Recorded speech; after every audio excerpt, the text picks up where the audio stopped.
I'm 78 years old, and I need to tell you something that nobody told me when I was your age. For most of my life, I thought being a good woman meant saying yes to everyone. My husband, my children, my parents, my friends, my boss. I thought that's what love looked like. I thought that's what strength looked like. I was wrong about everything. You see, I spent 60 years of my life trying to be perfect. The perfect wife, the perfect mother, the perfect daughter, the perfect employee. And you know what I got for it? Exhaustion, resentment, and a life that didn't feel like mine. But 7 years ago, something happened that changed everything. My husband died. After 42 years of marriage, he was gone. And for the first time in my adult life, I was alone, completely alone, and I was terrified. Not because I missed him, though I did, but because I realized I had no idea who I was without him. I had spent my entire life being someone's something, someone's wife, someone's mother, someone's helper. But who was I? What did I actually want? What made me happy? I couldn't answer those questions, and that scared me more than anything. Let me take you back. When I was 22, I got married. It was 1968. Different times, you understand. Women didn't have the choices you have today, or at least we didn't think we did. My mother told me, a good husband is all you need. Everything else will follow. So I married him, a nice man, a good provider, and I became the good wife. I cooked, I cleaned, I raised the children, I supported his career, I smiled when I was supposed to smile, I stayed quiet when I was supposed to stay quiet. And the thing is, I wasn't unhappy. Not exactly. I loved my children. I enjoyed parts of my life. But there was always this voice in the back of my head asking, is this it? Is this all there is? I ignored that voice for 40 years. When I was 35, I wanted to go back to school. I'd always loved literature. I dreamed of teaching. But my husband said we couldn't afford it. The children needed me. Maybe later, he said. So I waited. When the kids were grown, I brought it up again. But then he was thinking about retirement. We'd need to help with his parents, maybe in a few years. So I waited again. When I was 55, his parents had passed. I thought, now it's my turn. But our daughter got divorced. She needed help with the grandchildren. How could I think about myself when my family needed me? So I waited. Again. And then, at 71, he died. And there was nobody left to wait for. Here's what nobody tells you about being a woman, especially a woman of my generation. We were taught that self-sacrifice was noble, that putting everyone else first made us good, that our worth came from how much we gave, not from who we were. And it's a lie, a beautiful, terrible lie. Because here's the truth I learned too late. You can't pour from an empty cup. You can't love others fully when you don't love yourself. You can't give everything away and expect to have anything left. I gave and gave and gave.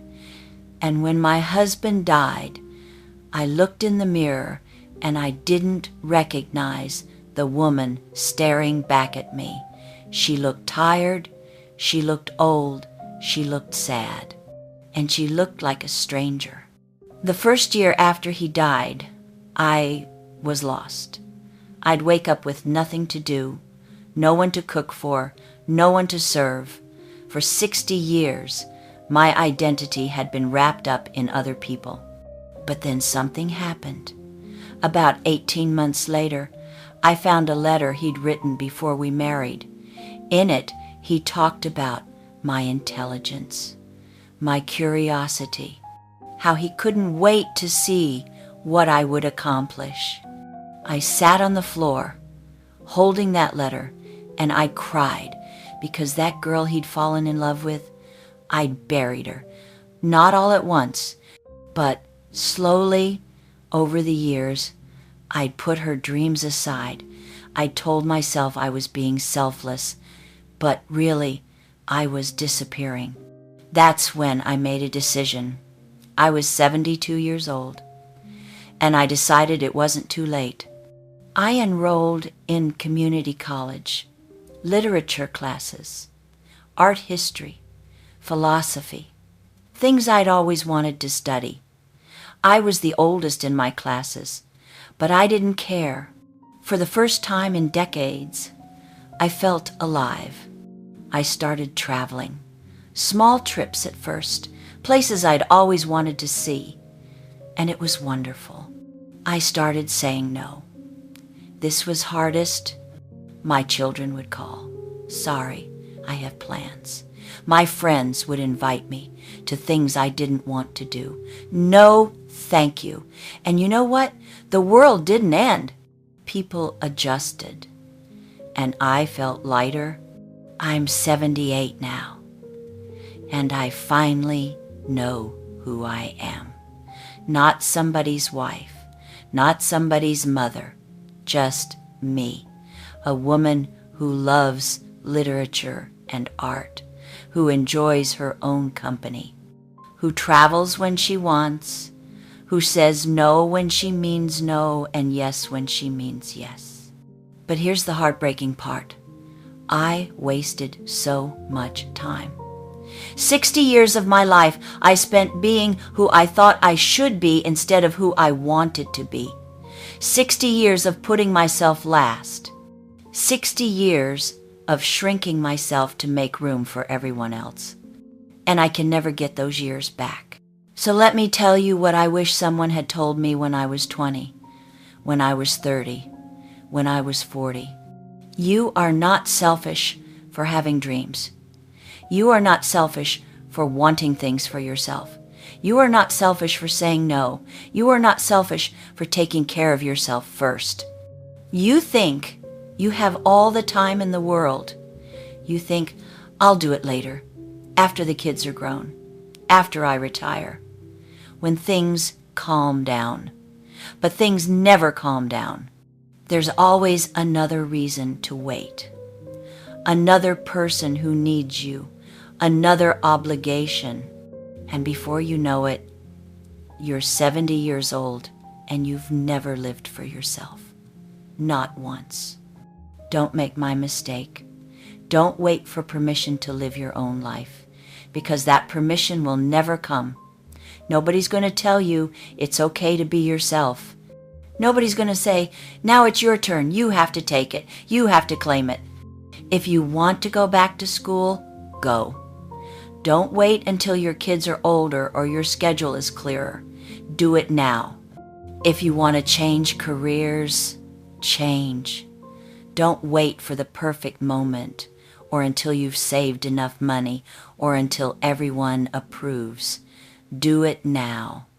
If you're in a relationship that makes you feel small, leave. Don't stay because you've already invested so much time or because you're afraid of being alone or because you think it's too late to start over.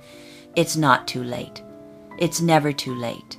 Your life is not a practice run. This is it. This is the only one you get. And every day you spend living for someone else is a day you're not living for yourself. I know what you're thinking. But what about my family? What about my responsibilities? What about being a good person? And I'm telling you, you can be a good person and still have boundaries. You can love your family and still have your own life. You can fulfill your responsibilities and still pursue your dreams. In fact, you'll be a better mother, a better wife, a better daughter, a better friend when you're living authentically.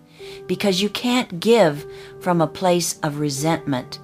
You can't love others when you're angry at yourself for giving up your dreams. The women in my generation, we were taught to be small, to be accommodating, to smooth things over, to never make waves. And we did it. We did it so well that we disappeared. But you don't have to. You have choices we didn't have. You have opportunities we didn't have. Don't waste them trying to be perfect. Don't waste them trying to please everyone. Because here's the truth. You'll never please everyone.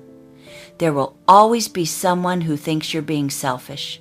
There will always be someone who's disappointed. There will always be someone who wants more from you. But the only opinion that really matters is yours. Can you look at yourself in the mirror and be proud of who you see? Not because of what you've done for others, not because of how much you've sacrificed, but because you're living a life that feels true to you. I look at young women today, and I see them making the same mistakes I made, saying yes when they mean no, putting their dreams on hold for their partners or their children or their parents, shrinking themselves to fit into someone else's idea of what a woman should be. And I want to shake them. I want to tell them, stop. Stop right now. Your dreams matter. Your voice matters. You matter. Not because of what you do for others, but because you exist. It took me 72 years to learn that lesson. 72 years to realize that I was allowed to take up space, that I was allowed to have desires, that I was allowed to choose myself. Don't take 72 years. Learn it now, today, this moment. Your younger self is depending on you, and your older self will thank you. I'm 78 years old. I've been living for myself for only 6 years. 6 years out of 78. And these have been the best 6 years of my life. I'm happier now than I was at 30. I'm more myself now than I've ever been. I'm finally free. But I would give anything to have these 40 years back. To have started living for myself at 35 instead of 72. To have said no when I meant no. To have pursued my dreams when I first had them. To have taken up space instead of shrinking. You still have time. You have so much time, but only if you start now. Only if you stop waiting for permission. Only if you stop putting yourself last. Your life is happening right now, not later, not when things are easier, not when everyone else is taken care of. Right now. What are you going to do with it? Are you going to live it for yourself? Or are you going to wake up one day at 78 and realize you spent your entire life living for everyone else? The choice is yours.